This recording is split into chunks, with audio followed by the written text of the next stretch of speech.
considerarem um assunto, e esse assunto registrado na primeira carta de Pedro, no capítulo 1, que fala: obtendo o fim da vossa fé, a salvação das vossas almas. Por que considerar esse assunto?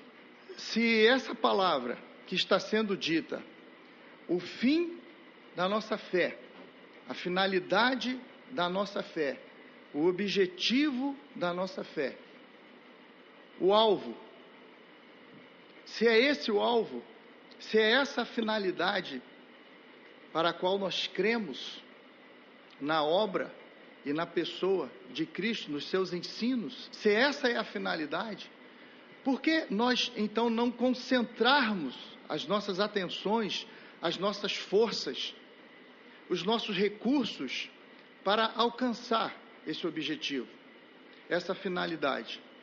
Então, dizíamos também, num outro versículo, ainda de Pedro, que nós devemos desejar, como crianças, desejar ardentemente, como crianças recém-nascidas, o genuíno leite espiritual, para que por meio dele nós possamos ter crescimento para salvação. Então não basta apenas nós entendermos, não basta apenas nós sabermos que há um alvo, que há um objetivo, há uma finalidade naquilo que nós fazemos, naquilo que nós estamos buscando, mas há uma necessidade de que haja um desejo ardente. Essas palavrinhas, irmãos, elas assim nos expressam uma coisa assim, muitas vezes bem preciosa: desejo ardente. Eu posso ter um desejo, mas um desejo ardente é diferente, né? Então a gente gostaria hoje de progredir um pouquinho mais assim, analisando, né, alguns textos da palavra que falam sobre esse assunto, para que a gente possa se aplicar e querer se aplicar cada vez mais, né? Nós temos um texto lá na segunda carta de Pedro, quando Pedro vai falando assim que nós recebemos gratuitamente, né, falando assim com as minhas palavras, nós recebemos, foram doadas por Deus todas as coisas que nos conduzem à vida e à piedade. E Pedro vai falando, e ele fala assim: por isso vocês devem associar a vossa diligência. E ele começa a falar: associai a vossa diligência, a fé, a virtude, o amor fraterno, a caridade. Ele vai falando: associai tudo que vocês podem, peguem tudo que vocês podem, para vocês serem diligentes. Diligentes. O que é uma pessoa diligente, irmãos? A gente observa assim, né, quando nós vivemos assim, nesse mundo natural em que nós estamos aqui, e nós somos diligentes para muitas coisas. Alguém que quer passar num concurso, gasta horas e horas na frente de um livro, gasta muito tempo, se esforça, pesquisa, memoriza, é diligente, porque ele deseja aquilo ardentemente, ele quer aquilo. Então essa palavra diligência é alguém que quer examinar de uma maneira minuciosa a respeito daquele assunto. Então, associai a vossa diligência, vamos nos aplicar para aprendermos sobre isso, se isto é um objetivo da nossa fé, se esse é o fim da nossa fé, a salvação das vossas almas. Agora então, eu queria ler com os irmãos observem, né, que são textos que já são conhecidos de cada um de nós, não são textos estranhos, né? Hebreus, no capítulo 2, Hebreus capítulo 2, por esta razão, importa que nos apeguemos com mais firmeza às verdades ouvidas, para que delas jamais nos desviemos. Se, pois, se tornou firme a palavra falada por meio de anjos, e toda transgressão ou desobediência recebeu justo castigo, como escaparemos nós se negligenciarmos tão grande salvação, a qual, tendo sido anunciada inicialmente pelo Senhor, foi-nos depois confirmada pelos que a ouviram, dando Deus testemunho juntamente com eles por sinais, prodígios e vários milagres, e por distribuições do Espírito Santo, segundo a sua vontade. Irmãos, vejam que este texto que nós acabamos de ler começa assim: por esta razão. Que razão, irmãos? Que razão? No capítulo 1 de Hebreus, os irmãos vão observar que ele começa: tendo Deus outrora falado aos nossos pais pelos profetas, hoje nos fala e nos tem falado pelo Filho. Qual o profeta que Deus tem usado hoje para nos falar, que é superior aos profetas do passado? É o seu Filho. E ele então vai falando a respeito de Jesus, da sua pessoa, das suas glórias, e no final ele fala assim: foi feito tão superior a quem? Aos anjos. E ele começa a fazer uma comparação. A qual dos anjos ele disse: tu és meu filho? E ele vai fazendo uma descrição mostrando como que Jesus é superior aos anjos. E no final ele fala assim: esses anjos, eles foram colocados a serviço daqueles que vão herdar o quê? A salvação. Deus tem colocado anjos a serviço daqueles que hão de herdar a salvação. Irmãos, nós dizíamos ontem, vamos deixar, irmãos, a nossa mente, né? Vamos dizer assim, vamos deixar as fortalezas da nossa mente, né? Porque quando a gente vê esse texto, né, anulando sofismas, todo pensamento, né, que se levante, ou toda altivez que se levante contra o conhecimento de Deus, levando cativo todo pensamento. É porque é uma batalha que trabalha na nossa mente. Quantos sofismas nós já recebemos? Né? O que é um sofisma? É uma coisa que parece verdade, mas não é verdade. O que é uma altivez contra o conhecimento de Deus? A gente ouve, por exemplo, assim, a gente fala assim: irmãos, o Senhor nos chamou para sermos santos. Sede santo, porque... Não, santo não. Isso só lá no céu. É verdade, irmão? É para ser santo só lá no céu?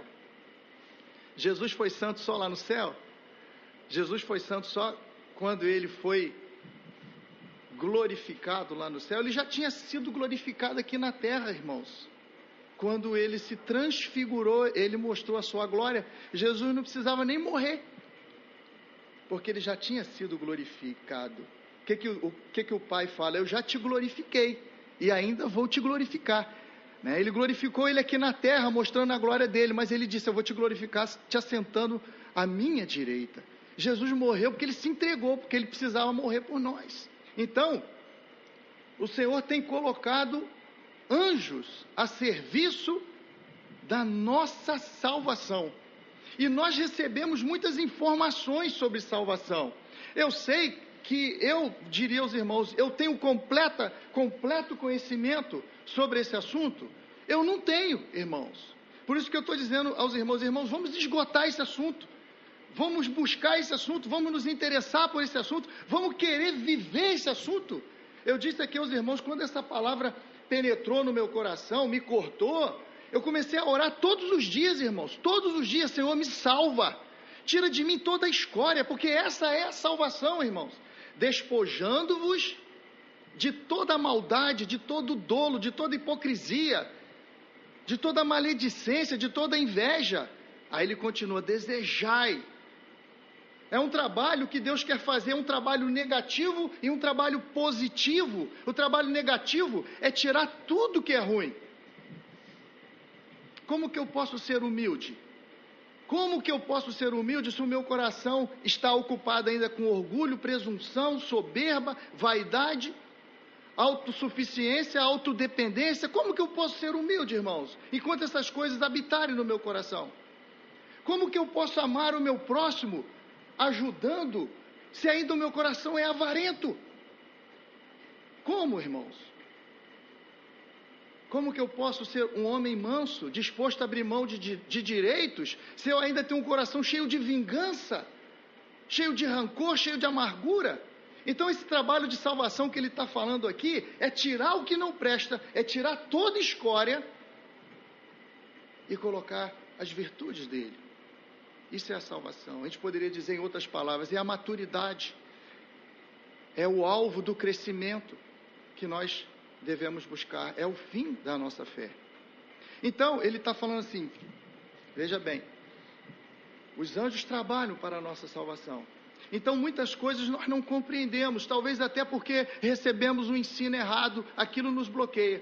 Mas veja que Jesus, quando ele está lavando os pés dos discípulos, né, num cumprimento, né, aquilo que a gente via como tipo no Velho Testamento de uma purificação, não essencialmente a purificação do pecado em si, mas a purificação da poluição do pecado. Veja o que Jesus fala: quem lavou o corpo não precisa se lavar de novo, apenas os pés. Por quê? Porque há uma consequência do pecado, irmãos, nesta terra. Há uma poluição do pecado. Então, o que Deus quer não é que eu seja livre apenas do pecado ou dos pecados, né, do pecado como aquilo que gera o pecado, a minha natureza terrena, a minha velha natureza, a minha natureza adâmica. Ele quer que eu me livre disso, do poder do pecado e também dos pecados como fruto dessa árvore, né? Mas ele quer também que nós nos purifiquemos da poluição do mundo, daquilo que é consequência do pecado. Então, por exemplo, lá no passado, quando alguém tocava no morto, era pecado tocar no morto? Quem trabalha em ML, né?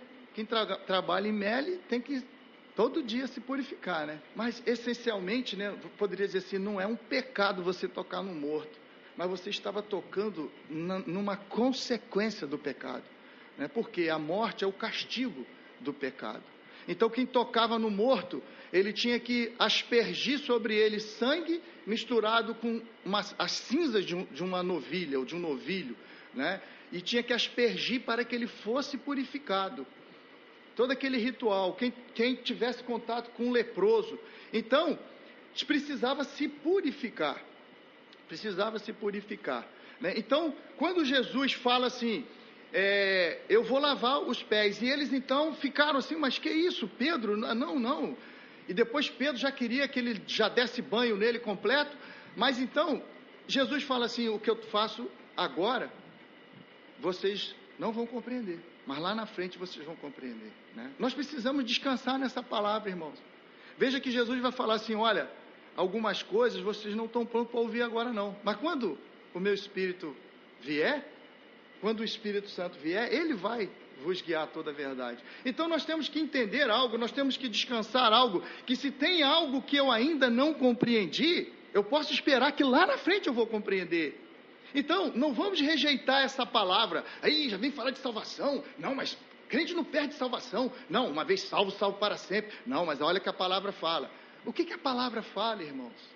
E nós precisamos entender que salvação é essa.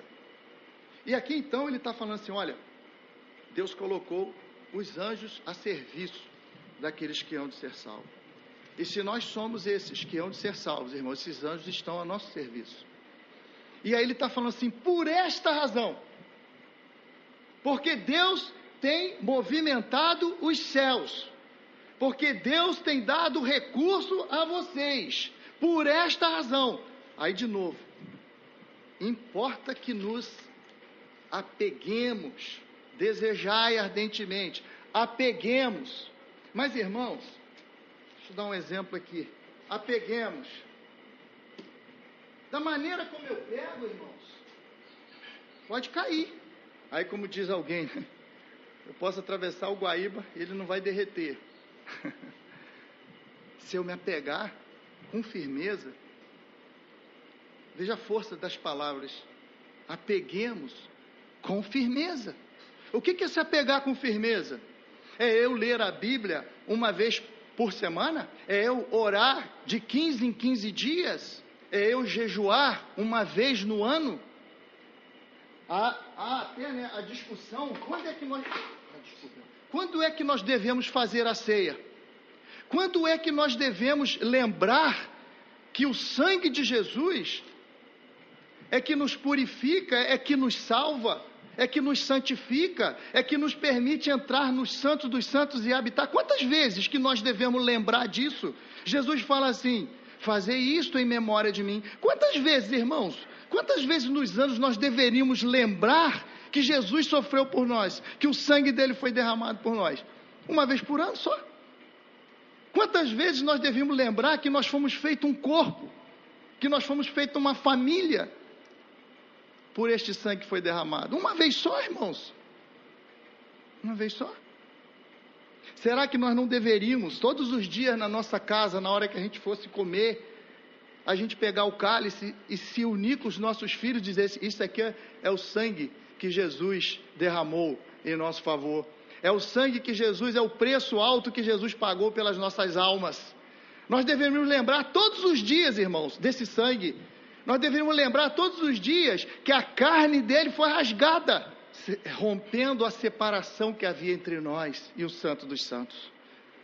Entremos com inteireza, com inteira certeza de fé no Santo dos Santos, pelo sangue, o sangue que nos deu o direito, pelo novo e vivo caminho, isto é, pela sua carne que ele consagrou. A carne dele foi rasgada. Então, irmãos, quantas vezes nós deveríamos nos apegar a essas verdades? Então, nos apeguemos com firmeza a essas verdades, para que jamais nos desviemos. Se há uma exortação para que nós não nos desviemos jamais, por quê, irmãos? É porque há uma possibilidade de acontecer o quê? Qual a possibilidade aqui? De nós nos desviarmos desse caminho, para um lado ou para outro. E qual é o conselho que ele está nos dando aqui para nós não nos desviarmos jamais? Se apeguem com firmeza a essas verdades ouvidas. E aí, ele fala assim, no versículo 3: como escaparemos nós, se negligenciarmos tão grande salvação? Irmãos, eu não quero aqui ser defensor de doutrinas, de que fulano falou isso, de que Beltrano falou aquilo, de que lá no passado alguém discutiu aquela doutrina, outro discutiu aquela doutrina. Mas nós devemos ter o nosso coração aberto àquilo que o Espírito Santo quer falar aos nossos corações. Veja bem, irmãos, eu perguntaria, ele fala: como escaparemos nós? E eu perguntaria: escapar de quê, irmãos? Escapar de quê que ele está falando? Como escaparemos se nós negligenciarmos? O que é negligenciar, irmãos? O que é negligenciar? Alguma coisa me é confiada, e veja que a palavra de Deus, ela sempre está falando de dispenseiro, de dispensa, de dispensação, de mordomia, de mordomo, de sermos servos. E o que é necessário que se ache na vida de um mordomo? Que ele seja fiel, não é verdade? Que ele seja fiel, né? Se você tem um mordomo na sua casa e ele não é fiel, ele vai pegar todas as coisas da tua despensa e, em vez de administrar na casa, ele vai dar destino para outros lugares. Esse é o sentido. Dispensação quer dizer administração. Então, irmãos, nós recebemos algo para ser administrado. E nós poderíamos dizer, a nossa salvação é algo que precisa ser administrado. Fala de descuidar. Descuidarmos. Quer dizer, tem que ser cuidadoso. Né? Exatamente. Tem que ser Cuidadoso, fielmente, naquilo que o Senhor tem nos determinado. Então nós podemos negligenciar esta salvação que Deus tem nos dado. Agora veja bem, aí ele fala assim, escapar de quê? Eu perguntaria, escapar de quê? A resposta está no versículo 2. Ele fala assim, se pois se tornou firme a palavra falada por meio de anjos, e toda transgressão ou desobediência recebeu justo castigo, como escaparemos nós? Ele está falando aqui, irmãos, de um juízo que foi feito aos do passado, que ouviram a palavra falada por meio de anjos. Ele está falando de um juízo. Como escaparemos nós? Por quê? Aí ele continua assim, a qual salvação, ela foi anunciada inicialmente pelo Senhor, foi-nos depois confirmada pelos que a ouviram, os profetas, os discípulos, os apóstolos, dando testemunho, juntamente com eles, por sinais, prodígios e vários milagres, e por distribuições do Espírito Santo. Testemunhada pelo Espírito Santo, essa salvação. Como escaparemos nós, irmãos? No capítulo 12, essa palavra é repetida, e os irmãos vão observar que é basicamente a mesma advertência. No capítulo 12, no versículo 25, olha só. Tende cuidado. Quando é que a gente fala para alguém essa palavra, irmão? Tende cuidado. Quando a gente sai aqui de noite no Rio de Janeiro, né? A gente fala para aqueles que vão sair, né? Tende cuidado. É perigoso. Tende cuidado. Não recuseis ao que fala. Pois, se não escaparam aqueles que recusaram ouvir, quem divinamente os advertia sobre a terra, muito menos nós, os que nos desviamos daquele que dos céus nos adverte. Aquele cuja voz abalou então a terra, agora porém ele promete dizendo, ainda uma vez por todas, farei abalar não só a terra, mas também o céu.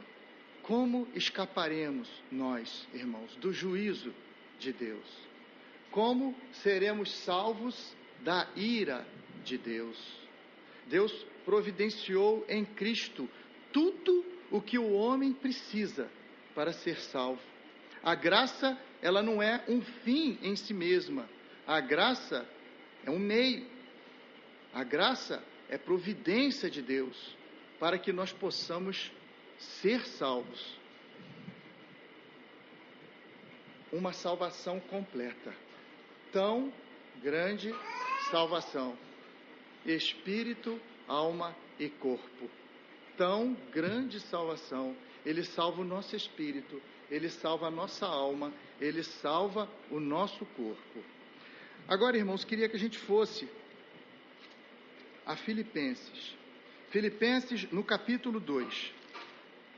Inicialmente, no capítulo 1, os irmãos observem que Paulo, quando escreveu a carta aos Filipenses, Paulo estava preso, provavelmente em Roma. E todos aqueles irmãos que estavam juntamente com Paulo nessa caminhada, vendo aquele irmão preso, certamente temiam, certamente ficavam receosos e certamente sofriam também dificuldades. Veja que quando o evangelho foi pregado por Paulo lá em Filipos, já começou assim uma situação bem conflitante.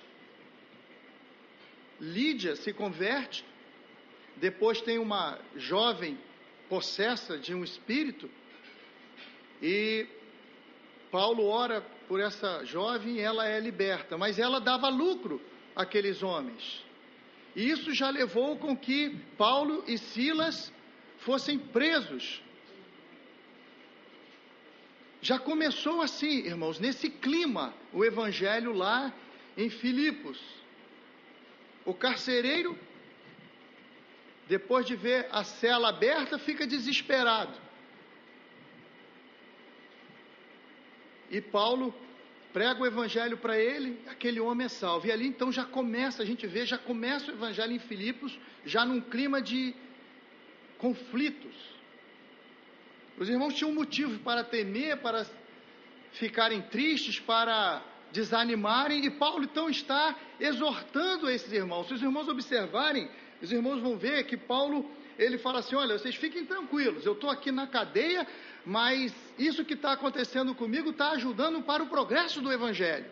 Então vocês se alegrem nas minhas tribulações, vocês se regozijem comigo nas minhas tribulações. E aí nós vamos ver aquela expressão: alegrai-vos sempre no Senhor, alegrai-vos. E certamente então ali em Filipos haviam pessoas que estavam trabalhando contra o evangelho, contra essa salvação. Então, aqui no versículo 28 do capítulo 1, ele diz assim, é a sequência, de um outro versículo. Eu não quero me ater para a gente ganhar tempo, mas só um pequeno adendo. Veja que sempre implica algo prático, irmãos. Ele está falando: vivei de modo, acima de tudo, por modo digno do evangelho de Cristo. Há um aspecto prático dessa salvação, que é a expressão da nossa vida. E no versículo 28 ele fala assim: e que em nada estejais intimidados pelos adversários, pois o que é para eles prova evidente de perdição, é para vós outros de salvação. E isto da parte de Deus, porque vos foi concedida a graça de padecerdes por Cristo, e não somente de crerdes nele, pois tendes o mesmo combate que vistes em mim, e ainda agora ouvis que é o meu. Então os irmãos observem que quando Paulo continua, parece que Paulo saiu do assunto de salvação. Ele está falando assim: olha, não fiquem intimidados pelos adversários, porque para esses, aquilo que é salvação para vocês, para eles é indício de perdição. Então, irmãos, a gente até tem que atentar, àquilo que a gente ouve, porque às vezes a gente lê alguma coisa na palavra e alguém vai falar assim: não, isso aí não pode, mas está aqui na palavra, gente, como não pode? Ah, não, isso aí não, isso aí não. Para alguns é indício de perdição. E Paulo vai dizer mais adiante nessa carta que ele falava chorando, que alguns eram inimigos da cruz de Cristo. Então aquilo que para alguns pode ser um indício, uma indicação de perdição, mas exatamente isso pode ser a salvação. É isso que Paulo está falando. Então Paulo, ele continua exortando os irmãos, e os irmãos vão ver que lá no versículo 12, é como se ele voltasse a falar de novo sobre a salvação que ele havia começado aqui a exortar aos irmãos. Então no versículo 12 ele diz assim: assim pois, amados meus, como sempre obedecestes, não só na minha presença, porém muito mais agora, na minha ausência. Ele estava preso, ele não podia estar com os filipenses. E aí ele fala assim: desenvolvei a vossa salvação com temor e tremor. Desenvolvei a vossa salvação com temor e tremor. Numa outra tradução fala operai a vossa salvação. Operai, irmãos, de operário. O que um operário faz? Opera, né? O médico também opera, mas o operário também opera. Todos os dias ele vai operando um trabalho, vai fazendo um trabalho. O operário trabalha. E essa expressão, desenvolvei ou operai, né? Gerúndio, continuem desenvolvendo. É uma ação contínua, progressiva. Veja que Jesus vai falar, trabalhai, não pela comida que perece, mas pela que subsiste para a vida eterna. Esforçai-vos por entrar naquele descanso. É um trabalho. Desenvolvei a vossa salvação com temor e tremor. E ele continua assim: porque Deus é quem efetua em vós tanto o querer como o realizar, segundo a sua boa vontade. Porque é Deus. Por que eu devo operar a minha salvação? Por que eu devo trabalhar a minha salvação? Porque é Deus que opera a minha salvação. Veja que Deus já fez tudo através da pessoa e da obra de Jesus Cristo. É como se ele estivesse falando assim: vocês podem desenvolver porque tudo que já foi feito e tudo que será feito é Deus que faz. Mas veja bem, irmãos, há uma contradição aqui. Ele está dizendo para que eu opere, mas é Deus que opera. Então como é que funciona isso? É porque é um trabalho de cooperação. Eu posso operar porque Deus já me deu todas as condições. Eu posso operar porque é Ele que efetua em mim. Os irmãos vejam, isso é um trabalho espiritual, irmãos. Se é Deus que efetua tanto o querer quanto o realizar, ou o poder de fazer, que tem um sentido de energizar. Isso é uma coisa interessante, né? Está aqui um elevador, um ventilador, ele está ali. Agora, ele só funciona quando uma corrente elétrica chega ali, quando ele é energizado. Mas ele precisou ser preparado, irmãos, ele precisou ser colocado à disposição para que ele pudesse funcionar. Todas as coisas foram feitas para que ele fosse perfeitamente, para que ele pudesse funcionar perfeitamente. Se nós invertermos essa pá, o ângulo da pá, não vai funcionar bem. Mas depois dele pronto, ainda falta uma coisa: a energia. Então, o que Deus está falando é exatamente isso. Vocês devem desenvolver a salvação de vocês. Vocês devem trabalhar a salvação de vocês. E quando vocês fizerem isso, eu vou efetuar em vocês tanto o querer quanto o efetuar. Veja, irmãos, que Jesus, ele está lá no Getsemane, né? Getsemane é prensa de óleo. Getsemane é tribulação. E Jesus está ali numa tribulação. Senhor, que seja feita a tua vontade. Eu tenho a minha vontade, Deus tem a vontade dele. E eu tenho que colocar a minha vontade à disposição dele, irmãos. Isso é um trabalho. E é um trabalho diário. É um trabalho que tem que ocorrer a cada dia, a cada instante. A minha vontade. Não seja feita a minha vontade, mas seja feita a tua vontade. Veja que Jesus, ele viveu a vida toda dele buscando fazer a vontade do Pai. Já com 12 anos, ele estava lá e o que ele dizia? Importa-me fazer o quê? Né, cuidar dos negócios do meu Pai? Já com 12 anos, irmãos, ele tinha consciência de que ele tinha que cuidar dos negócios do Pai. E quando chegou no Getsemane, nós poderíamos dizer, né, o clímax o clímax, porque era um momento crucial.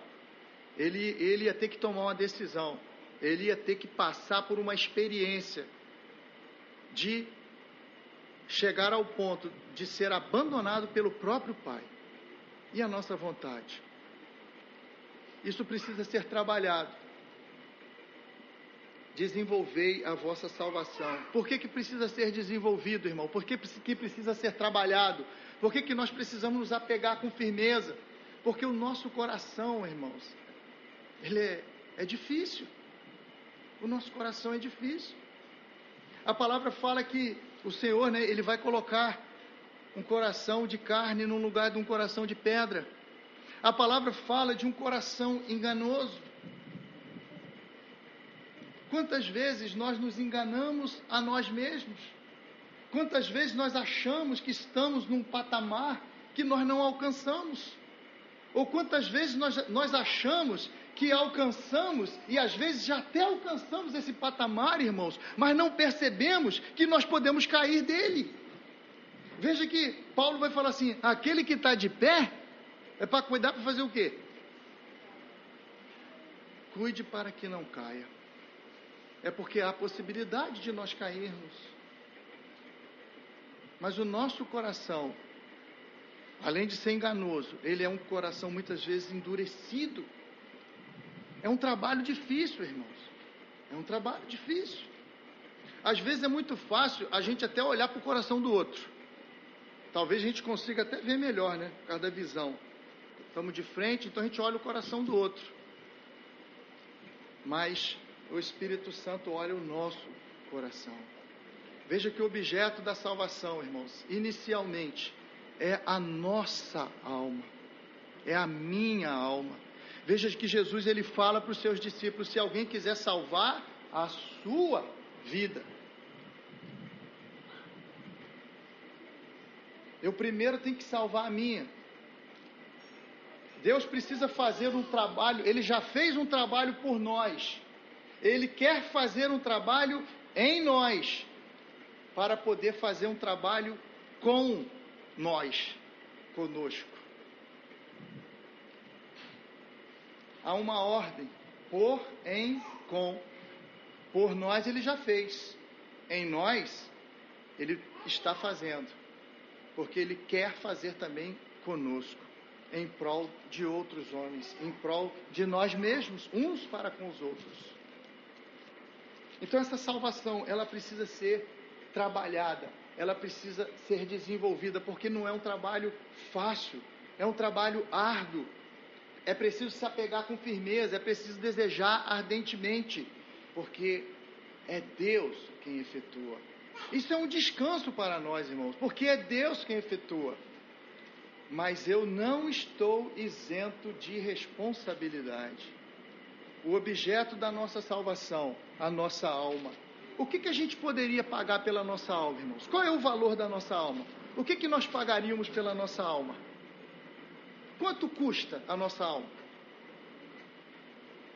Biblicamente falando, irmãos, quanto custa a nossa alma? Qual é o valor da nossa alma? O que Jesus fala sobre isso? Jesus faz uma pergunta, que daria o homem pela sua alma? Qual é o custo da nossa alma? Jesus fala assim, que adianta o homem ganhar o mundo inteiro? Os irmãos já pararam para pensar no mundo inteiro, irmãos? No valor do mundo inteiro?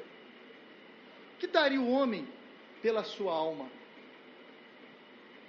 Que adiantaria o homem ganhar o mundo inteiro e perder a sua alma? Não tem preço, irmãos, que pague. Veja que Pedro, ele vai falar que não foi com ouro e não foi com prata, coisas perecíveis, mas foi pelo precioso sangue. Qual é o preço, irmãos, do sangue do Filho de Deus?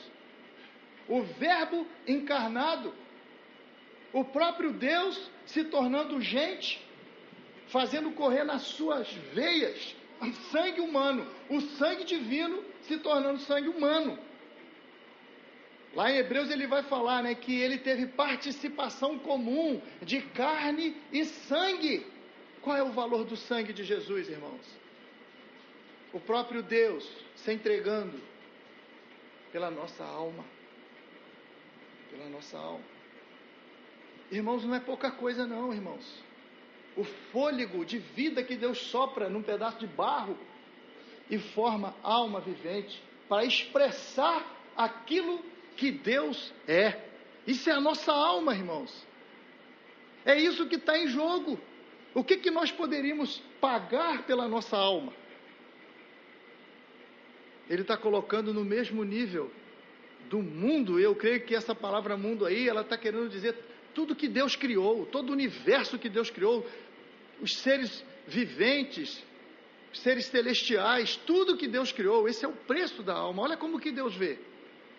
Irmãos, eu vou assim, os irmãos, eu vou pedir mais 10 minutinhos só. Amém? Para não ser cansativo. Mas eu gostaria ainda de compartilhar mais um texto com os irmãos. Mas antes eu ainda queria falar mais um pouquinho sobre desenvolvei a vossa salvação com temor. Operai a vossa salvação com temor. Né? Falamos aqui, esse trabalho que precisa ser feito. Né? O objeto da nossa salvação, a nossa alma. E como que tem que ser desenvolvido isso, irmãos? Com temor e tremor. É uma expressão que eu sempre tive assim, uma certa dificuldade de entender na palavra, irmãos. Mas eu pergunto aos irmãos, ontem nós estávamos aqui à noite, e se alguém fizesse um convite assim, vamos dar uma chegada lá no teleférico, a pé aqui por dentro? Qual seria o primeiro sentimento que teria dentro de nós, irmãos? Eu não sei, o meu é temor mesmo, entendeu? Por que o temor? Por que a gente teme? E o temor, ele é um mecanismo de defesa, não é verdade? Por que eu temo ir lá em cima à noite, a pé? É porque eu sei que tem algum perigo no meio. Então, né, Deus ele é sábio. Ele coloca os sentimentos, né, os pensamentos, na medida certa para nós usarmos, porque tem uma finalidade. Por que eu não caio? Porque eu temo cair. Em Hebreus, no capítulo 11, no versículo 7, diz assim, pela fé, veja bem, né, sem fé é impossível agradar a Deus. Noé, divinamente instruído acerca de acontecimentos que ainda não se viam, e sendo temente a Deus, aparelhou uma arca, para quê? Para a salvação de sua casa, pela qual condenou o mundo e se tornou herdeiro da justiça que vem da fé. Numa outra tradução fala que ele temeu. Ele temeu. E porque ele temeu, irmãos? Ele creu, ele temeu o juízo que ia vir sobre a terra. E temendo, ele aparelhou a arca para a salvação da sua casa. Temor e tremor. É algo que nós precisamos compreender, irmãos. Eu disse aqui ontem com os irmãos, né, falando com toda sinceridade, né, o pavor, irmãos, que me abateu lendo essas palavras. O temor do juízo de Deus, da ira de Deus, de ser achado repreensível. Veja que Paulo ora pelos filipenses, e ele fala assim, eu oro para que o vosso amor aumente mais e mais. Paulo orava pelos filipenses para que o amor deles aumentasse mais e mais, em pleno conhecimento e toda a percepção, para que eles aprovassem as coisas excelentes, as coisas transcendentes, e para que eles fossem sinceros e inculpáveis no dia de Cristo, cheios do fruto de justiça, para a glória e honra de Deus. Irmãos, inculpáveis no dia de Cristo. Por que ser inculpáveis? João vai falar que nós devemos agir de tal maneira para que no dia de Cristo nós não nos desviemos envergonhados. Envergonhados de quê, irmãos? Paulo ele não está escrevendo para pessoas que não eram filhos, que não eram crentes. Mas por que um crente poderia se envergonhar de Cristo no dia que ele voltar? Por isso que eu digo aos irmãos, vamos deixar essa palavra trabalhar no nosso coração. Não vamos nos embasar em conceitos que nós já recebemos. Por que alguém iria se envergonhar no dia de Cristo? Alguém cuja palavra foi destinada, que a gente vê, eram filhinhos. Ele fala, filhinhos. Mas por que alguém poderia achar-se culpado no dia de Cristo? Porque alguém que já ouviu o Evangelho, que faz parte dessa igreja, poderia se achar culpado. Então essa salvação, ela deve ser desenvolvida com temor, numa atitude de humildade, irmãos, numa atitude de reconhecer que Deus é o Deus de amor, de misericórdia, mas é o Deus de justiça. E o seu amor e a sua misericórdia não anula a sua justiça. A alma que pecar, esta morrerá. O salário do pecado é a morte. Deus não tem o culpado por inocente. Isso aí é coisa do Velho Testamento. Mas, irmãos, nós estamos falando desde o Éden, de árvore da vida e árvore do conhecimento do mal. Nós estamos falando de Cristo e de uma vida natural desde o começo, desde o jardim do Éden. A proposta que foi feita para Adão é a mesma proposta que é feita para nós hoje. E a condenação é esta: que a luz veio ao mundo, mas o homem mais amaram mais as trevas do que a luz, porque as suas obras eram más. A condenação é esta, porque a luz veio ao mundo. Às vezes a gente projeta isso lá para o mundão. Mas será que eu estou amando a Cristo? Amando a Cristo como deveria amar, irmãos? Veja que quando Pedro ele fala assim: Senhor, eu dou a minha vida. Esse era o amor que Cristo espera de nós. Este é o amor que Cristo espera de nós, porque ele fala assim: ninguém tem maior amor do que este, de dar a sua vida pelos seus amigos. E Jesus fala assim: um novo mandamento vos dou. Antes, o mandamento está lá e permanece: amai-vos uns aos outros, amai o seu próximo como a si mesmo, Mas veja bem, Jesus ele vai um pouquinho além. Um novo mandamento vos dou: amai-vos como eu vos amei. Que amor que Jesus amou, irmãos, capaz de entregar a sua própria vida. E Pedro, ele está falando assim: Senhor, eu vou dar a minha vida, é esse amor que eu vou dar. Mas só que Pedro ainda não tinha esse amor, irmãos. E aí Jesus fala assim: Pedro, você não está preparado ainda, pode esperar, antes que o galo cante, você vai ver o que vai acontecer. E depois então, quando Jesus ressuscita, encontra de novo com Pedro já cabisbaixo, talvez pensando: caramba, que papelão que eu fiz, nem agora, o que vai ser de mim? Ele vai me recusar, ele vai me rejeitar. Mas Jesus ainda pergunta de Pedro: tu me amas? E Pedro fala: sabe que eu gosto de ti. Pedro, tu me amas? Tu sabe, Senhor, eu gosto de ti. Não era o amor de Deus, amor sacrificial, amor que se deu, É esse amor que Ele espera de nós. Mas nós só vamos poder amar assim, irmãos, dizíamos ontem, se a nossa alma for purificada, se nós chegarmos a uma maturidade.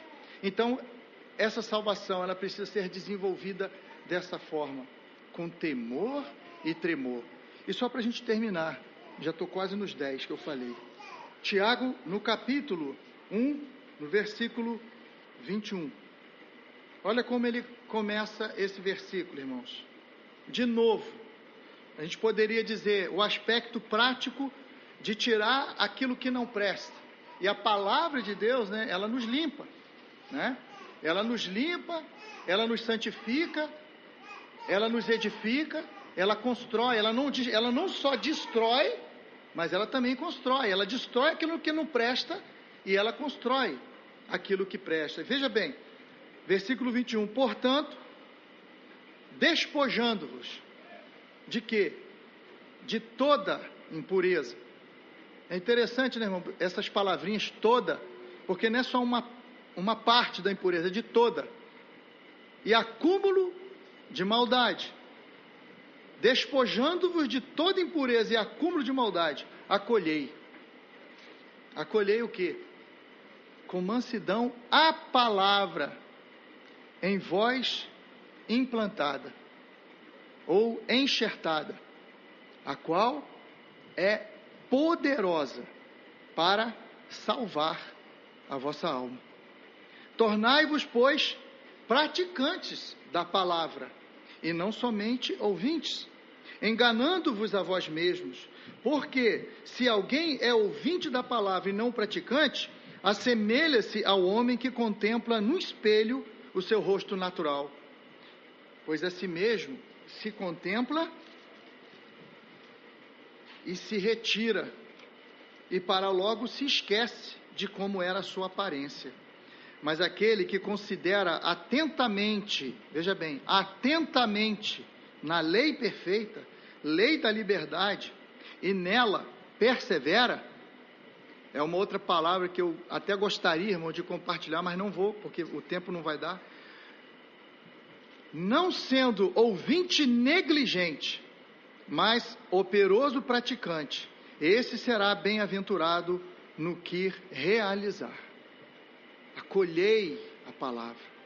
Lá em Filipenses, irmãos, na sequência daquele texto que nós acabamos de ler, ele vai falando, fazei tudo sem murmuração, para que sejais sem murmuração e sem contenda, para que sejais irrepreensíveis, inculpáveis, no meio de uma geração má e perversa, nas quais resplandeceis como luzeiros no mundo. Ele vai falando assim, retendo a palavra da vida. Acolhei a palavra da vida, a palavra que dá vida, acolhei com mansidão. Há um modo para se acolher essa palavra. Ela precisa ser guardada, irmãos, no nosso coração. Quando nós, o verbo se fez carne e habitou entre nós, cheio de graça e de verdade, e vimos a sua glória, glória como do unigênito do Pai. Irmãos, isso é um princípio.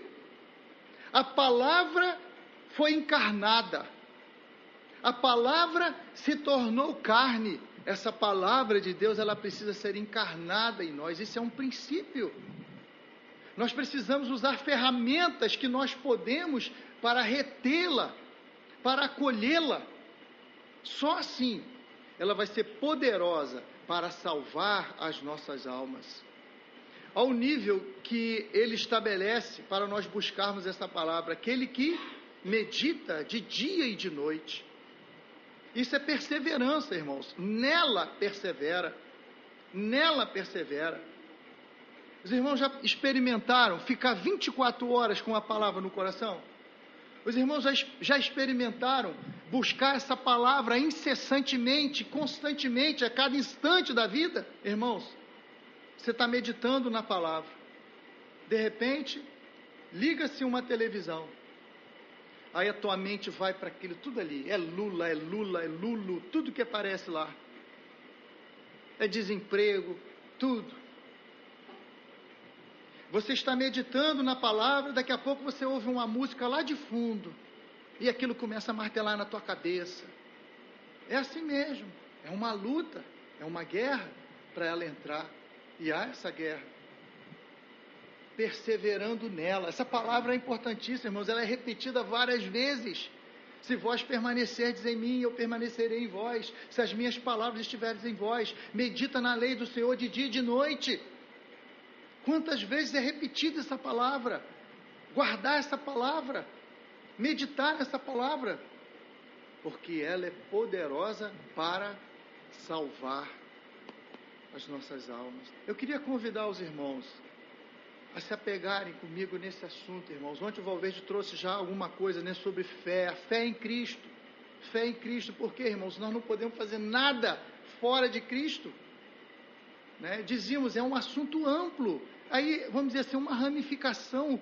Onde está a nossa fé? Eu tenho vivido algumas experiências, irmãos, que eu olho para mim e falo assim, que vergonha, onde é que está a minha fé?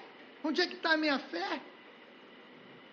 Coisas que nem aconteceram comigo, eu fico apavorado. Coisas que nem aconteceram. E eu fico me questionando, onde é que está a minha fé? Sem fé é impossível agradar a Deus. Galeria lá de Hebreus 11, quantas coisas foram feitas, realizadas pela fé, né? É um ramo que a gente poderia só um dia parar e pensar só em fé. O que é fé? Como que vem a fé? Plena certeza de fé. E quantas outras coisas em função de salvar a nossa alma. Salvar a nossa alma. E salvando a nossa, irmãos, nós criamos condições para que Deus possa também salvar outros.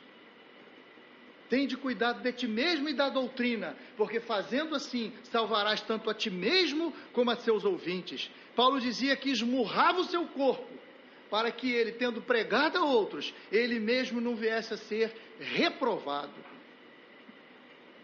Então eu queria convidar os irmãos a meditarem nesse assunto, a desejarem que essa palavra se encarne, irmãos. É como eu disse aos irmãos, todos os dias de manhã eu oro, Senhor, tira de mim toda soberba e coloca a humildade. Tira toda a vingança e coloca o coração manso, disposto a abrir mão de tudo. Irmãos, não é fácil, irmãos, não é fácil.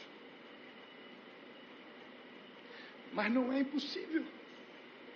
Não é fácil, mas não é impossível, irmãos. Porque Deus é quem efetua. Nós somos duros. Mas a palavra de Deus é como um martelo que esmiuça a penha. Então eu queria convidar os irmãos. E só para encerrar agora mesmo, irmão, de verdade. Eu li um sermão de um irmão, século 17, 1620, esse irmão nasceu, morreu, creio que em 1686, embasado nesse versículo que nós compartilhamos aqui, operai a vossa salvação com temor e tremor. Esse sermão, irmãos, ele está disponível na internet, em forma de livro, né? Não é muito extenso, acho que são 22 páginas, e ele tem também em áudio no YouTube, que tem um irmão aqui no Rio chamado, se eu não me engano, Josemar Bessa, que ele coloca muitos sermões assim de Spurgeon, né, dos irmãos chamados puritanos, né? Essa época, logo após a Reforma, 1600, 1700, e esse irmão se chama Thomas Watson, e ele faz esse sermão falando sobre esse assunto, e esse sermão, assim, me tocou profundamente, irmãos. A palavra desse irmão, pregado em 1600 lá para trás. Né? Se os irmãos desejarem, quiserem, assim, dar uma lida, né? Muito instrutivo, muito valioso para a nossa edificação. Né? Agradeço a paciência dos irmãos, o ânimo dos irmãos, né? Em de participar conosco desse compartilhar. Que Deus abençoe os irmãos, continue firmes, buscando, irmãos, essa salvação.